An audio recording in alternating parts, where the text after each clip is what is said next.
Hola Sergio, un gusto saludarte. ¿Cómo estás tanto tiempo? ¿No? Nos escuchamos, pero no nos vemos durante toda la semana. Así es. Bueno, y además por estas cuestiones del distanciamiento y la pandemia, tenemos que Claro, estar uno en el estudio, el otro en su casa. Bueno, sí. pero la vamos remando y vamos viajando cada lunes al corazón de una historia que tiene que ver con el automovilismo. Hoy No, creo que pocas veces hemos tenido esta posibilidad como la de hoy, ¿no?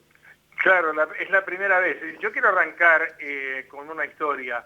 El 18 de septiembre del año 1967, el óvalo de Rafaela se inauguraba su pavimentación, porque anteriormente el circuito, del cual yo he ido con mi padre, con amigos y demás, era un circuito de tierra. Se inauguraba ese año y a la persona que vamos a entrevistar, yo no asistí a esa carrera, pero él sí, y bueno, tuve la oportunidad de ver la carrera y en el cual tuvo un accidente realmente impresionante donde murieron muchas personas y entre ellos un piloto también. El padre de este muchacho les dijo: chicos, yo no quería que ustedes vieran lo que están viendo, así que mejor nos volvemos a Córdoba, y bueno, y ahí sigue la otra historia. Pero yo me engancho con él a través de esa historia, porque yo quería averiguar datos de aquella carrera. Y ahí inicio el contacto con Juan Ignacio San Martín, que es este tipo fenomenal que yo lo encontré en las redes y que además me dio una sorpresa bárbara, porque le quiero decir a la gente de la audiencia que un día viendo el canal Encuentro sobre la historia de Fadea, aparece un tipo y yo digo: ese tipo yo lo conozco, esa persona yo lo conozco. Claro, si había estado hablando conmigo hacía un día o 2 días antes. Y la verdad que me agrada muchísimo tenerlo en nuestro programa, a Juan Ignacio San Martín, porque además tiene una historia que tiene que ver con Neuquén también, pero él la va a contar, porque además es una excelente persona y un excelente dibujante. Así que ya lo podemos presentar, Sergio. Sí, como no, adelante. Bueno, Juan Ignacio, la verdad que nos da mucho gusto presentarte aquí en Neuquén, en nuestro programa Historias a Fondo, con Sergio Sarachu, que como te decía hoy, está en el estudio, yo en mi casa, pero bueno, así estamos en Argentina y en el mundo. Así que bienvenido al programa. ¿Cómo te va, Juan? Buenas noches. Buenas noches, mucho gusto, Oscar.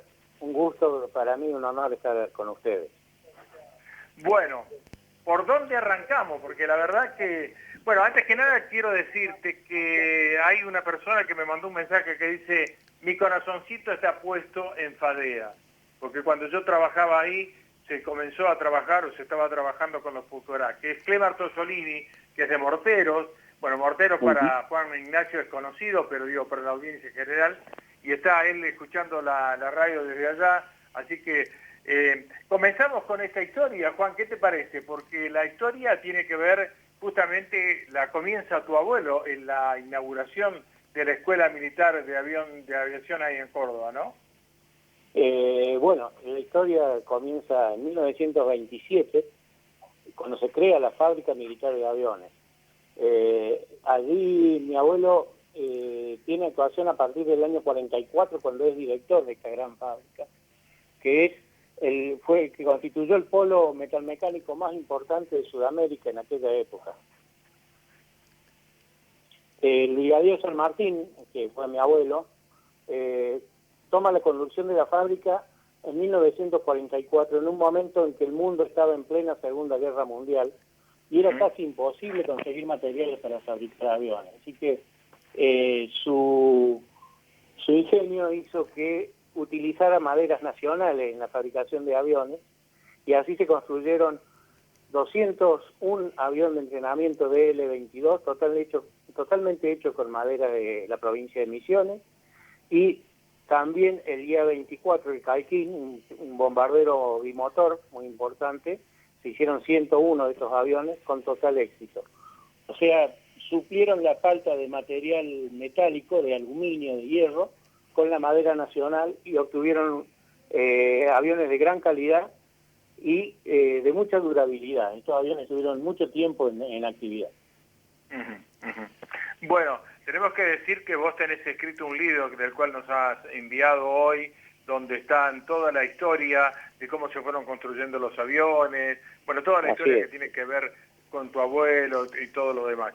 Pero yo quiero que me cuentes, antes de comenzar, porque vamos a tener mucho para charlar, hasta y media más o menos, y 35, tu abuelo es designado además como, digamos, él era brigadier, pero él tiene un contacto con Perón que le propone ser gobernador de la provincia de Córdoba. ¿Esto es real? Sí, señor, sí, señor. Él estaba dirigiendo la fábrica de aviones en 1948 y recibe un llamado de la Presidencia de la Nación. Sí. El presidente Perón en persona se comunica con él y le sugiere que se presente a las elecciones para gobernador de Córdoba, porque él necesitaba un hombre como mi abuelo en la gobernación de Córdoba. Ajá. Mi abuelo, que era un técnico, era doctor en ingeniería aeronáutica, además de militar, le responde, le agradece mucho el honor de ese ofrecimiento al presidente, pero le dice que él es un técnico que está muy cómodo en la fábrica, que tiene muchos planes para el futuro de esta gran fábrica. Así Claro. que él le gustaría seguir desempeñándose como director de ese lugar. El general Perón le responde, señor, usted es militar, ¿verdad? Sí. Bueno, yo también lo soy y yo soy general. Y yo no le Claro. estoy preguntando si usted quiere o no quiere presentarse a la gobernación de Córdoba, sino que le estoy ordenando que se presente como candidato a gobernador. Bueno, se presenta y ganó las elecciones. Y tuvo una tarea muy importante como gobernador, y hizo gran cantidad de obras, y principalmente él había generado desde la fábrica de aviones, había generado una verdadera revolución industrial a partir de Córdoba, justamente con la fabricación del avión DL-22 que yo le mencioné recién, ese avión de madera. Ajá. Él convocó, cuando hizo el prototipo lo desarmó íntegro, puso todas las piezas en mesas y convocó a los pequeños talleres que había en Córdoba y después en todo el país, gente que tenía tornos, que tenía alguna fresa, para que buscaran la pieza del avión que podían fabricar en su propio taller. Esto generó una cantidad de proveedores privados en esta gran empresa del Estado, que es una cuestión inédita. Y esos pequeños proveedores, con el asesoramiento y el apoyo de los inspectores que le mandaba la fábrica, aprendieron a trabajar a nivel aeronáutico y fueron creciendo y son los grandes autopartistas que principalmente la provincia de Córdoba tiene actualmente. Juan Ignacio, sí. perdóname, cortá ahí un poquito. Sí. Fue un adelantado tu abuelo, porque después eso mismo se hizo, si mal no recuerdo, lo que yo leí, con la NASA cuando construían las naves espaciales, donde los autopartes fueron armadas por diferentes personas. Así es, así es. Y una pequeña anécdota que, si me permiten. Sí. Cuando él convoca a estos talleres pequeños, convoca a un gran fabricante que era Ballester Molina, fabricante de vehículos y de armas, ¿no? Sí. Lo convoca para esta compulsa y le pide que vea qué pieza puede hacer en sus talleres. El ingeniero Ballester Molina le responde, le agradece mucho el brigadier San Martín esta convocatoria, pero le dice que él no va a ser cómplice de un tremendo fracaso. ¿Por qué? Porque si usted, una industria como la aeronáutica de tanta precisión, si le está dando a hacer piezas a talleres que no tienen la experiencia necesaria, cuando usted quiere armar ese avión va a ser un fracaso. Y yo no quiero ser cómplice de ese fracaso. Mirá vos. Bueno, se hizo, no fue un fracaso, se hicieron 201 ejemplares de ese avión que voló perfectamente. Mirá vos. Qué bárbaro, qué linda historia. Y la otra que también que quiero decir, y esto, atención Neuquén, porque a mí siempre me llamó la atención, bueno, uno cuando está metido con la historia y el automovilismo y todo tiene que ver con la historia, me llamó mucho la atención la calle Félix San Martín. ¿Es verdad que Félix San Martín es hermano de tu abuelo? Así es. Mirá vos. Mi abuelo fue el hijo número 23 de una familia muy numerosa, del cual no vivieron todos estos hermanos, pero uno de los mayores era Félix San Martín. Félix San Martín era un periodista y era un docente que se formó en Buenos Aires, pero un día decidió ir al sur y se radicó en la zona de Neuquén. Y la Chantil, es el lugar donde él tenía unas 150 hectáreas. Él trabajaba esa tierra durante el verano y en invierno, prácticamente por las inclemencias del tiempo, pasaba 5 o 6 meses encerrado, y ahí fue cuando produjo algunas obras literarias, como Entre mate y mate, El paso de Villarrica. Son libros que escribió él, porque era muy buen escritor y un hombre intelectualmente muy interesante. También hubo otro hermano de Félix, que se llamó Pedro San Martín, que fue gobernador de Neuquén en el año 49. Creo que es el único caso en que mi abuelo, Juan Ignacio, y Pedro coincidieron casi un año simultáneamente en gobernar 2 provincias, 2 hermanos, o sea, Neuquén y Córdoba. Mira, Es un caso ¿me reiterás dónde estaba tu tío Félix San Martín, que se me acordó ahí un poquito en qué lugar estaba? Quila Tranquil es el lugar, ¿no? Ajá. Sí. Bueno, yo me desayuné con esto, no sabía que Félix San Martín, mirá vos cómo es la historia, cómo es la vida de cada ser humano. Bueno, vamos a darle el pase a Sergio, que seguramente te sale de la casilla para preguntarte algo desde los estudios. Sergio. ¿Cómo no? ¿Cómo no? Buenas noches, Juan Ignacio. Sí, la verdad que toda la familia tuya vinculada con la historia de la Argentina, aquí en el caso de nuestra provincia, Félix San Martín, que fue gobernador interino también de nuestra provincia, además de escritor, etcétera. Pero bueno, vamos a ir de lleno a lo que ha sido el desarrollo de tu familia allí en Córdoba. Yo creo que vos has estado, a través de tu abuelo y de tu padre, en la intimidad de lo que fue el nacimiento, por ejemplo, del rastrojero, que tengo entendido que nace a partir de unos tractores norteamericanos que no se podían usar, ¿verdad? Exactamente, estás bien informado, Sergio. Mire, el rastrojero nace de una compra que hizo el gobierno nacional de 3.000 tractores Empire, que era un pequeño tractor con un motor, el mismo motor que equipaba el Jeep, el Willys Overland. Claro. Esos tractores los usaron los norteamericanos para movimiento de aviones en las bases aéreas de Estados Unidos. Ese tractor se importó a nuestro país con la intención de entregarlo a la gente de campo, para que trabajara sus tierras. Resulta que este tractor no estaba diseñado para tirar un arado, y se levantaba, era muy liviano, levantaba la rueda adelante y volcaba, lo que produjo muchos accidentes muy graves.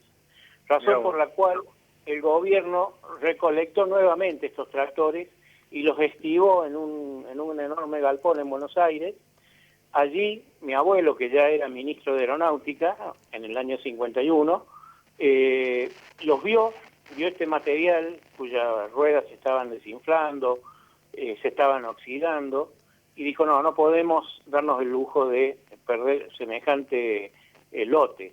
Entonces se vino a la fábrica de aviones, que él la conocía perfectamente bien, se conectó con un ingeniero que recién ingresaba, el ingeniero Salvador López, y este ingeniero, que tenía 25 años, 26 años, le encomendó la tarea de que se trajera 1 o 2 de estos rastrojeros, perdón, Gómez, no era López, Gómez, Salvador Gómez, Raúl Salvador Gómez. Se trajo uno de estos tractores de Buenos Aires hacia la fábrica, lo desarmó íntegro, y el encargo del brigadier San Martín fue que diseñara un camión liviano para tareas rurales, para el campo, a partir de las piezas de este tractor.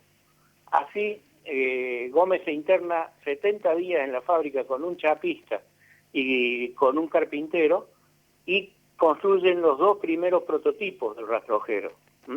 El clásico pick-up, la pick-up con la caja de madera, y hacen una rural cerrada, muy parecida a la estanciera, que se llamó La Gauchita. Estos 2 prototipos fueron presentados en Buenos Aires un 1 de mayo de 1952, y allí el presidente los felicitó y les dio el visto bueno para que se iniciara la fabricación en serie. Así nace el rastrojero. Mirá vos. El nombre rastrojero nace de una noche, un viernes a la noche, que el brigadier, que era ministro, venía a Córdoba a ver cómo avanzaban los trabajos, Y en una madrugada, conversando con Gómez, los dos ya cansados, el brigadier le dice, ingeniero, ¿qué nombre le vamos a poner a este vehículo? Y Gómez le dijo, mire, brigadier, lo estuve pensando, este va a ser un vehículo que se va a desplazar sobre los rastrojos, en el campo. Yo creo que el nombre ideal sería rastrojero. Le gustó mucho ese nombre al brigadier, inmediatamente fueron a un pantógrafo, a una máquina, e hicieron una chapa con la inscripción rastrojero. Esa chapa fue colocada en el capó del prototipo, y esa chapa tengo el honor, y lo digo con mucha emoción, de tenerla en mis manos, porque el ingeniero Gómez me la dio. Así que es una reliquia realmente. Qué bárbaro. Qué hermoso. Juan Ignacio, bueno, después estamos compartiendo ahora los dibujos preciosos que vos hacés, que vamos a hablar de eso en un ratito, pero aquí nos llega una pregunta de María Arce, nos dice si también allí se construía el vehículo llamado justicialista. Sí, señor. Allí, Claro. allí nació el Institec justicialista, que era un auto, un sedán metálico, inspirado en sus formas en el Chevrolet 51, que era el auto que estaba en el moda en esa época, y su motor fue desarrollado por un ingeniero extraordinario que tenía la fábrica, que era el ingeniero Raúl Magallanes, un especialista en motores. Él diseñó el motor a partir de un motor Autounión, hizo el motor 2 tiempos de 700 centímetros cúbicos que impulsó al Institec. Pero seguramente la pregunta apunta a otro vehículo, que era el Justicialista Sport. Claro. Un auto hecho totalmente en fibra de vidrio. Argentina fue el segundo país en el mundo que logró fabricar una carrocería con este material. Solamente se nos habían adelantado los Estados Unidos unos meses con la fabricación del Chevrolet Corvette, que también era de plástico, de fibra de vidrio. Este Justicialista Sport estaba impulsado por un motor Porsche de 1500 centímetros cúbicos, 4 tiempos, y era muy liviano. Una carrocería completa pesaba unos 90, 100 kilos. Realmente un auto muy, muy atractivo en su forma y en su performance. Se fabricaron casi 200 ejemplares de este auto, y es muy común ver una foto del general Perón manejando uno de estos autos convertibles, o sea, sin techo. Bueno, esos convertibles fueron los 10, la preserie que se hizo de este vehículo. Ajá. Sí, si me permiten una cosita más. Sí, dale. También hay gente que confunde este auto con el vehículo que hizo un ingeniero también acá muy conocido, que era el desarrollo de un motor V8 que se hizo dentro de la fábrica. Ese motor fue refrigerado a aire y un motor de 100 HP. Y para hacer un banco de pruebas rodante se fabricó un auto de plástico que era en su forma parecida a los Sport justicialistas, pero no era el mismo auto. Ese auto todavía existe en Buenos Aires, está en manos de un coleccionista, y realmente es una maravilla cómo anda ese motor. Yo tenía la suerte de verlo, y está preservado totalmente, a pesar de que fue vendido en el año 62 como chatarra en la fábrica. Gracias a Dios cayó en manos de un coleccionista que lo recuperó.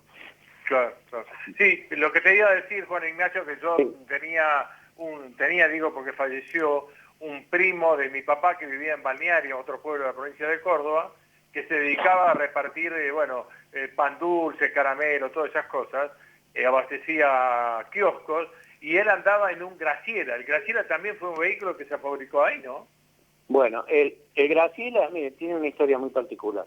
El Institec Justicialista salía con un motor 2 tiempos de 700 centímetros cúbicos. Cuando se produce la Revolución del 55, indudablemente ese nombre justicialista no podía seguir saliendo. Incluso salía con el escudo del Partido Justicialista en el capó, ese vehículo. Claro.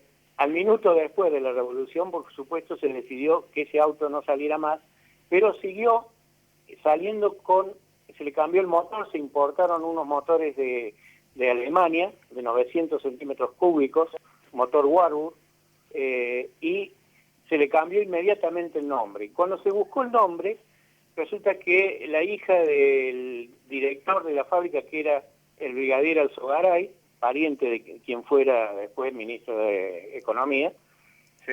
se llamaba Graciela. Entonces, a un obsecuente le dijo a este señor que su hija tenía un hermoso nombre para ponerle ese auto. Y así nace el nombre Graciela, pero es la misma carrocería que el Institec, con otro motor más potente. Mirá vos, mirá vos. Bueno, cuánta historia hay, pero a ver, yo quería desembarcar en esto, no sé, Sergio, si quería consultarle algo más, porque la verdad que tiene una memoria impresionante este hombre y tendríamos que tener 2 horas para hablar, pero digo, yo quiero recalar un poco en los dibujos de él, ¿no? Exactamente, una Claro. belleza. ¿Cómo es tu afición, digamos, por los dibujos? Porque la verdad, tienen una perfección, una lucidez, una brillantez, un toque de color que realmente es muy lindo. Acá, por un lado, estoy viendo el Bergantín, por otro lado, estoy viendo un Fórmula 1 de Nassif Stefano, Campetelli y Montalenti, que eran de Río Cuarto. La verdad que algo bellísimo. Bueno, muchas gracias, primero que nada, por los elogios. Mire, yo soy arquitecto y también hice la carrera de diseñador industrial, que son carreras en las cuales el dibujo es un lenguaje, o sea, uno se expresa a través del dibujo.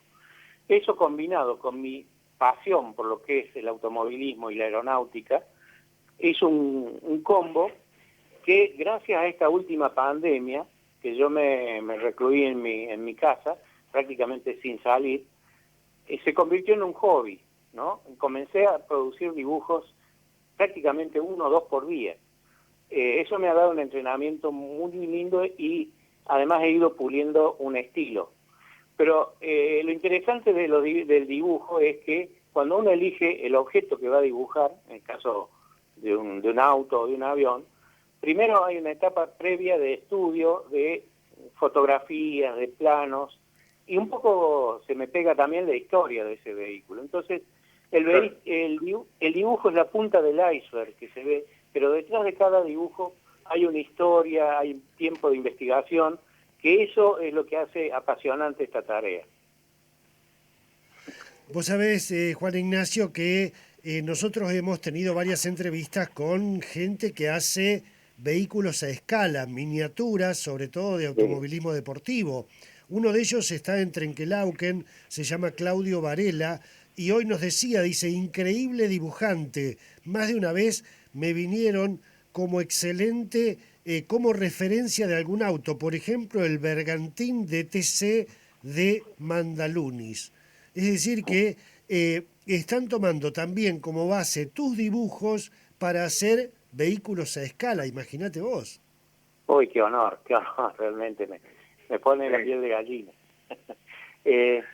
Sí, no, es realmente una pasión. Yo también hacía maquetismo, hacía aviones y hacía autos. Ajá. Ya no lo hago más por razones económicas y también uno va perdiendo la vista y la precisión.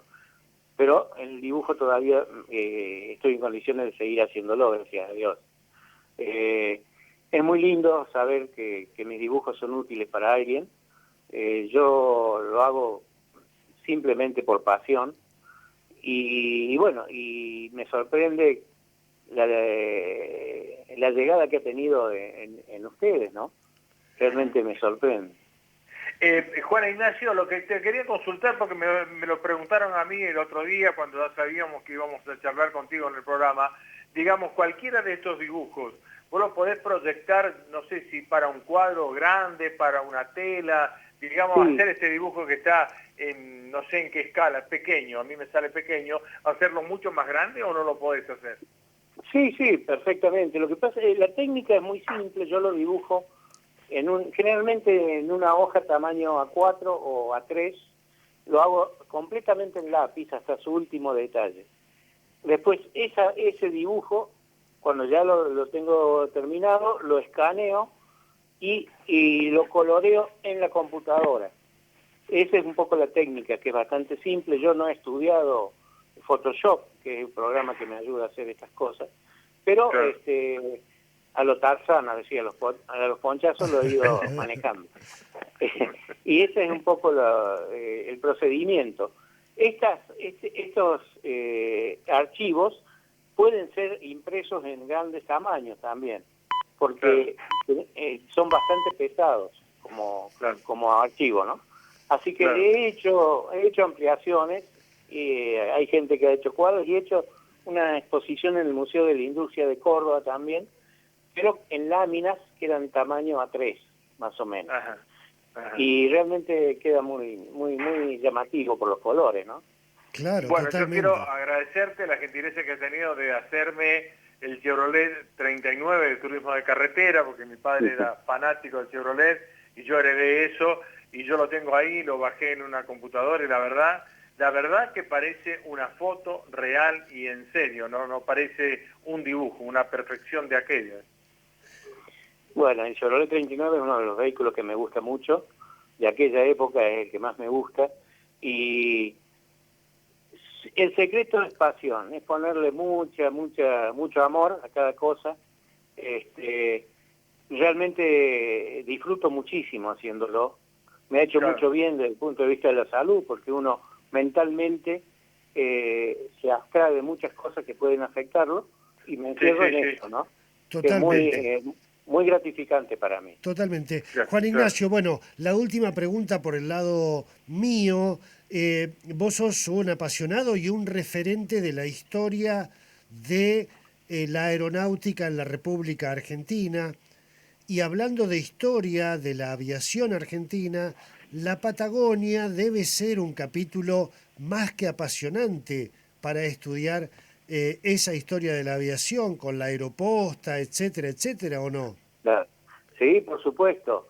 El gran Saint-Exupéry, que era el autor del Principito, fue un piloto que voló mucho por el sur, y eran realmente héroes, ¿no? Gente de un valor y de una pasión por cumplir con su misión de llevar el correo en esas zonas de fuertes vientos, tan difícil de volar. Realmente es admirable, muy admirable.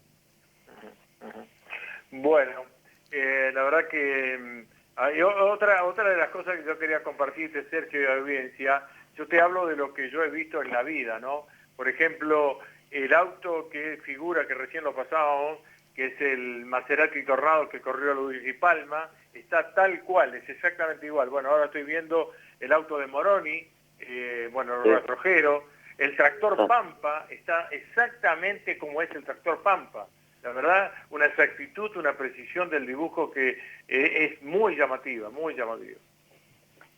Sí, es lo que yo le decía, busco que el detalle más fiel posible de lo que es el vehículo real.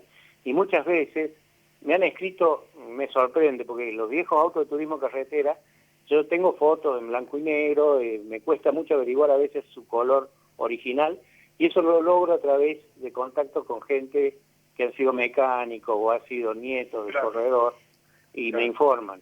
Pero a través de estos dibujos, que los pongo en Facebook, me han escrito muchísimas personas que además me enriquecen con sus aportes, porque me dan detalles y me dicen, pero está igual, si tenía, es tal cual. Si usted me provoca, y es cierto, es un disparador de emociones y de recuerdos, ¿no? Sí, Esto para mí es una satisfacción muy grande. Totalmente. Bueno, de mi parte te agradezco mucho, tendríamos que seguir hablando mucho del proyecto Pulqui, lo único que me queda como reflexión, decir que lamentablemente estos cambios políticos en Argentina, militares, democracia, golpe de Estado, que vamos para allá, que venimos para acá, han hecho fracasar un montón de proyectos, por ejemplo lo que vos enumerabas recién, que después caducaron porque el gobierno que vino no era de la idea del otro. Bueno, lamentablemente, ¿no? Pero realmente una industria nacional de primerísimo nivel teníamos en algún momento, ¿no? Así es. Yo siempre digo que me imagino un rastrojero modelo 2021, no tendría nada que envidiarle a las pickups importadas que estamos utilizando actualmente, porque la evolución de ese vehículo hubiera dado sin ninguna duda, hubiera llegado a ese nivel. Y eso se truncó por razones principalmente políticas, lamentablemente. Ojalá que nos sirva de lección para que no se vuelva a repetir nunca más. Totalmente, Bueno. pero además, Juan Ignacio, no solamente razones políticas locales de la Argentina, sino también el desarrollo de una industria metalmecánica nacional afectaba a intereses externos. Eso también hay que ponerlo en la balanza, ¿no? Sí, sí, sí, Porque sí. se tocan intereses de fábricas multinacionales. Sin ninguna duda, sin Claro. ninguna duda, sí. Pasó también con el proyecto Cóndor, ¿no? Cuando queremos Claro. levantar la cabeza nos ponen un pie encima los hermanos del Sí, sí. norte, Sí, generalmente. sí, sí, sí. Juan Ignacio, bueno, Sí. la verdad que un verdadero honor. Nos quedaríamos charlando toda la noche porque tenemos material y temas para charlar, pero no queremos abusar de tu predisposición. Muchísimas gracias por recibirnos a esta hora allí en Córdoba. No, ha sido un verdadero honor para mí, un gusto. Lo felicito por el programa, estuve viéndolo desde bastante rato antes y me encanta, me gustó mucho. Realmente para mí es un verdadero honor que me hayan llamado y cuenten conmigo para lo que necesiten y llámenme cuando quieran, a mí no me molesta en absoluto.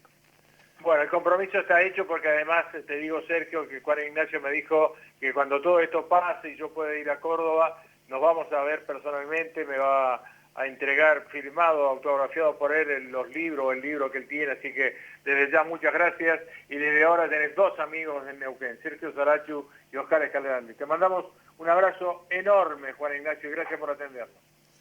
No, por favor, gracias y buenas noches. Nos vamos a Hasta acordar, luego. nos vamos a acordar permanentemente, Juan Ignacio, porque aquí cerquita nada más tenemos una calle que lleva el nombre de tu pariente, Félix San Martín, Claro. así que Félix. nos vamos a acordar. Un abrazo grande, Oscar Escalerandi, bueno, otra vez felicitaciones por este tipo de contenidos que realmente nos hacen orgullosos de haber generado este espacio. Felicitaciones por tu trabajo. Fíjate vos cómo es la historia, arranca por un lado, sigue por otro, se engancha con Neuquén, sigue, bueno, la verdad que es apasionante.